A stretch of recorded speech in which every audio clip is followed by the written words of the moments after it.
Hello students, welcome to my channel keep learning. और आज के इस वीडियो में हम लोग पढ़ेंगे डबल स्लाइडर क्रैंक चेन। क्योंकि इससे पहले के दो वीडियो में हम लोगों ने 4 बार चेन और सिंगल स्लाइडर क्रैंक चेन के बारे में पढ़ा था। बात करें अगर 4 बार चेन की, तो 4 बार चेन में 4 टर्निंग पेयर होते थे, यानी 4 लिंक होते थे और उनके बीच में एक टर्निंग पेयर फॉर्म होता था। उसके बाद सिंगल स्लाइडर क्रैंक चेन की बात करें तो सिंगल स्लाइडर क्रैंक चेन में 3 टर्निंग पेयर होते थे और एक स्लाइडिंग पेयर होता था। अब बात करते हैं डबल स्लाइडर क्रैंक चेन की। तो डबल स्लाइडर क्रैंक चेन में 2 टर्निंग पेयर होते हैं और 2 स्लाइडिंग पेयर होते हैं। ठीक है, यानी 4 बार में 4 टर्निंग पेयर, सिंगल बार में 3 टर्निंग और एक स्लाइडिंग, और डबल स्लाइडर क्रैंक चेन में 2 टर्निंग पेयर फॉर्म होते हैं और 2 स्लाइडिंग पेयर फॉर्म होते हैं।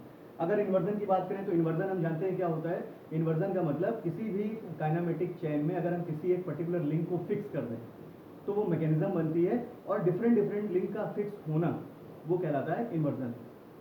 तो जो डबल स्लाइडर क्रैंक चेन का इन्वर्जन है, वो सबसे पहला इन्वर्जन आता है इलेप्टिकल ट्रेमल। इलेप्टिकल ट्रेमल का यूज हम लोग एलिप्स ड्रॉ करने के लिए करते हैं, और इसमें भी देखिए 4 लिंक हैं।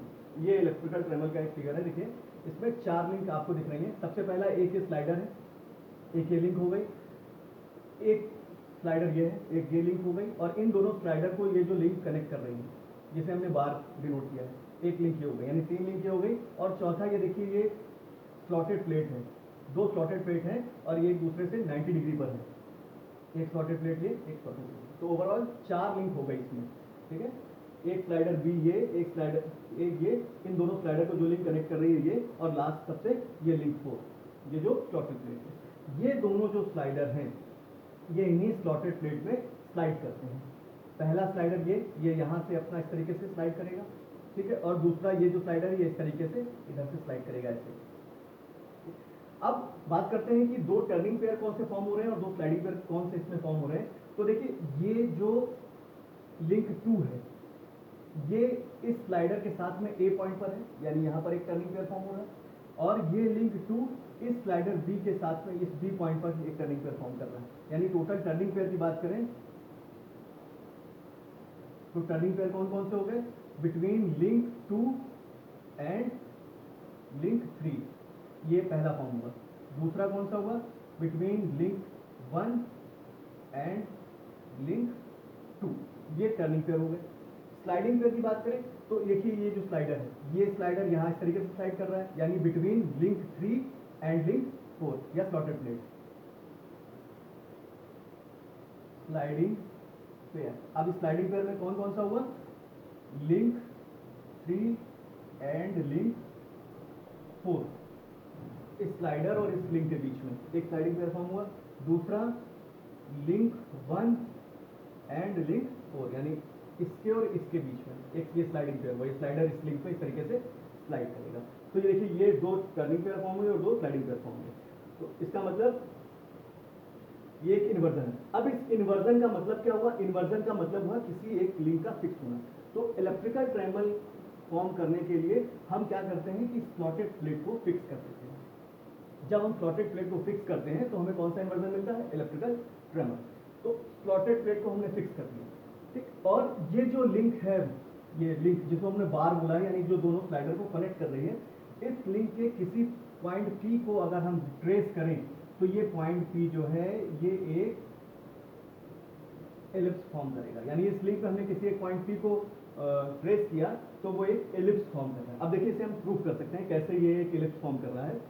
हमने क्या किया, इसे OX और OY एक्सिस में इस तरीके से ड्रॉ कर दिया। मान लिया ये पॉइंट O है, ये X हुआ, ये Y हुआ, इसे हमने X डैश बोल दिया, इसे हमने Y डैश दे दिया, और ये जो हमारा बार था यानी लिंक जो हमारा 2 था उसको हमने इस तरीके से डिनोट किया। मान लिया ये एंगल क्या है, हमारा थीटा, और ये एक पॉइंट P था जिसे हमने ट्रेस किया। इस P पॉइंट को इधर से हमने X डिस्टेंस से मान लिया X दूरी है, और ये Y से हमने डिस्टेंस मान ली है Y डिस्टेंस। इस पॉइंट को दिया A और इस पॉइंट को डिनोट किया हमने B से। ये पॉइंट क्या है, P पॉइंट। अब अगर हम इसको हम डिनोट कर देते हैं Q से, अगर हम इस ट्रायंगल में APQ में अगर हम cos थीटा लगाएं तो cos थीटा क्या हो जाएगा, X अपॉन AP। ये क्वेश्चन बनी। या सीधे कह सकते हैं x is equal to A P cos theta. Similarly y क्या आ जाएगा इस ट्रायंगल में, देखिए इसमें इसको हम कुछ भी मान लेते हैं, इसको मान लेते हैं d। तो इसमें देखिए इस वाले से ये जो AP और ये जो BP है ये क्या है, मेजर और ये माइनर एक्सिस। इसकी इस इलिप्स की ये मेजर है और ये माइनर एक्सिस है। तो y की अगर बात करें तो y क्या हो जाएगा, y आ जाएगा BP साइन थीटा। जब ट्रायंगल में साइन थीटा लेंगे तो क्या आ जाएगा, दिस y अपॉन BP, ठीक है। या डायरेक्ट लिखने के लिए मैं ऐसे लिख देता हूँ, sine theta is equal to ये आ जाएगा PD अपॉन BP, और PD कितना है y। तो यहाँ से y बराबर आ जाएगा BP साइन थीटा। ये आपको निकल आया।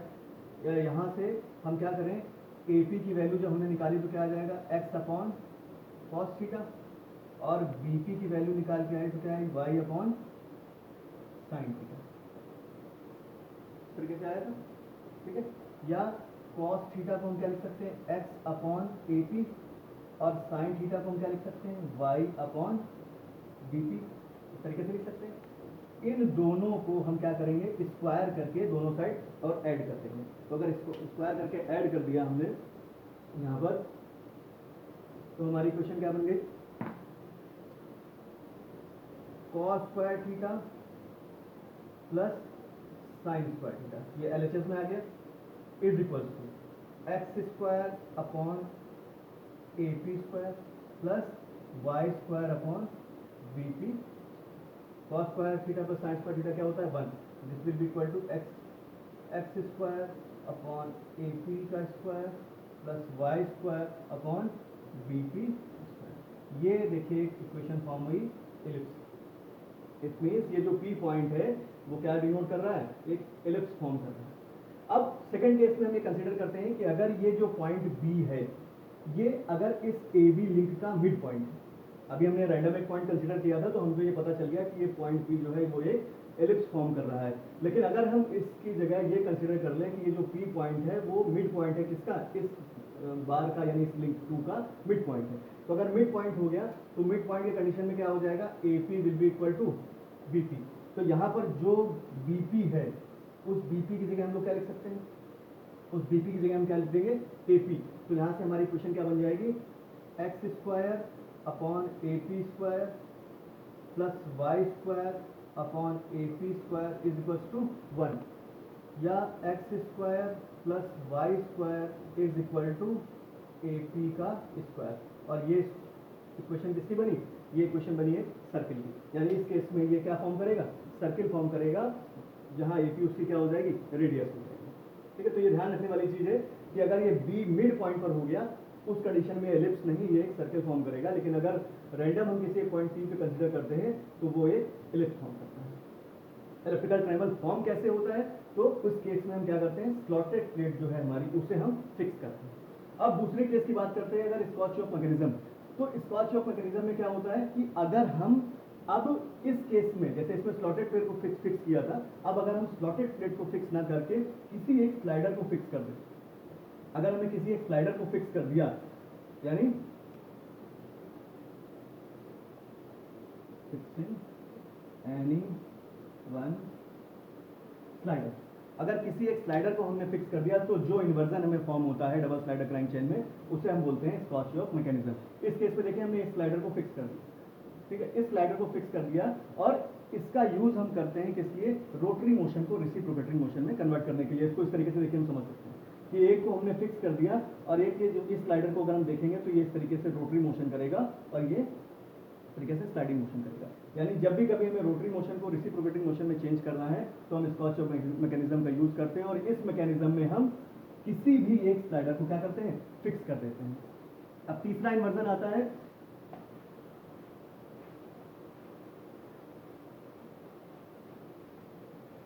अगर हम ये जो लिंक है, ये जो लिंक जो इन दोनों स्लाइडर को कनेक्ट कर रही है, अगर इस लिंक को हम फिक्स कर दें, यानी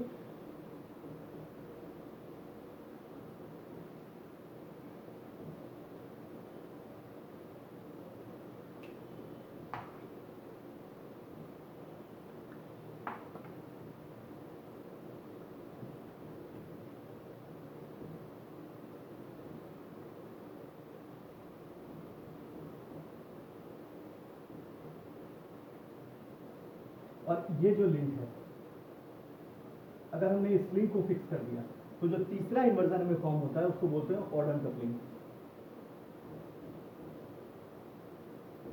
ऑर्डन कपलिंग, ठीक है। और इस कपलिंग का हम लोग यूज कब करते हैं कि जब दो शाफ्ट हों और उनके बीच में मिस अलाइनमेंट हो, यानी उनकी जो एक्सिस है उनके बीच में इस तरीके से गैप हो, और अगर हमें पावर ट्रांसमिट करना हो तो हम किस कपलिंग का यूज करते हैं? ऑर्डन कपलिंग का। यानी इन दोनों की देखो एक्सिस है और इसके बीच में क्या है? मिस अलाइंड है, एक दूसरे के पैरेलल नहीं है, इनमें गैप है। तो इस और अगर हमें पावर ट्रांसमिट करना हो तो इस तरीके की कपलिंग का हम लोग यूज करते हैं, ऑर्डन कपलिंग। और ये फॉर्म कैसे होती है कि ये जो जो जो दो स्लाइडर को कनेक्ट कर रही है, यहाँ पर दो स्लाइडर होते हैं हमारे, ये दो स्लाइडर देखें हमारे लगे हुए, इन दोनों स्लाइडर को जो लिंक कनेक्ट कर रही है, जिसे हमने बार कंसिडर किया है, अगर हम इसको फिक्स कर देते हैं तो जो कपलिंग फॉर्म होती है उसे हम क्या बोलते हैं? Orton coupling. इलेक्ट्रिकल ट्रायंगल में हम क्या करते हैं? स्लॉटेड प्लेटों को फिक्स कर देते हैं और हमें एलिप्स फॉर्म होता है। स्कॉचर मैकेनिज्म में हम क्या करते हैं कि किसी भी एक स्लाइडर को हम फिक्स कर देते हैं और रोटरी से रेसिप्रोकेटिंग मोशन हमें फॉर्म करना होता है, तो हमें स्कॉच योक मैकेनिज्म मिलती है। तीसरा, ऑर्डन कपलिंग में क्या होता है? ऑर्डन कपलिंग में हम ये जो लिंक है जो दोनों स्लाइडर को कनेक्ट कर रही है, इसे अगर हम फिक्स कर देते हैं, और इसका यूज हम कहाँ पर करते हैं? जहाँ पर कभी भी किन्हीं दो शाफ्ट के बीच में अगर उनकी एक्सिस में मिस अलाइनमेंट हो, इस तरीके से गैप हो, तो वहाँ पर हम ऑर्डन कपलिंग का यूज करते हैं, ठीक है। और डबल स्लाइडर क्रैंक चेन में केवल हमें 3 इन्वर्जन मिलते हैं। लिंक यहाँ पर 4 होती है लेकिन हमें इन्वर्जन 3 मिलते हैं, क्योंकि एक लिंक है वो 2 है, यानी जो स्लाइडर है वो 2 स्लाइडर, यानी 2 स्लाइडर अगर हम इसको फिक्स करेंगे तो एक इन्वर्जन मिल जाएगा और इसको फिक्स करेंगे तो एक इन्वर्जन मिल जाएगा, और वो क्या होगा? स्कॉच योक मैकेनिज्म। यानी चाहे तो आप इस वाले स्लाइडर को फिक्स कर लीजिए, चाहे इस स्लाइडर को फिक्स कर दीजिए, हमें एक ही मैकेनिज्म मिलेगी, वो क्या होगी? स्कॉच योक मैकेनिज्म, ठीक है। तो ये डबल स्लाइडर क्रैंक चेन के ये 3 बेसिक इन्वर्जन, ठीक है। Thank you.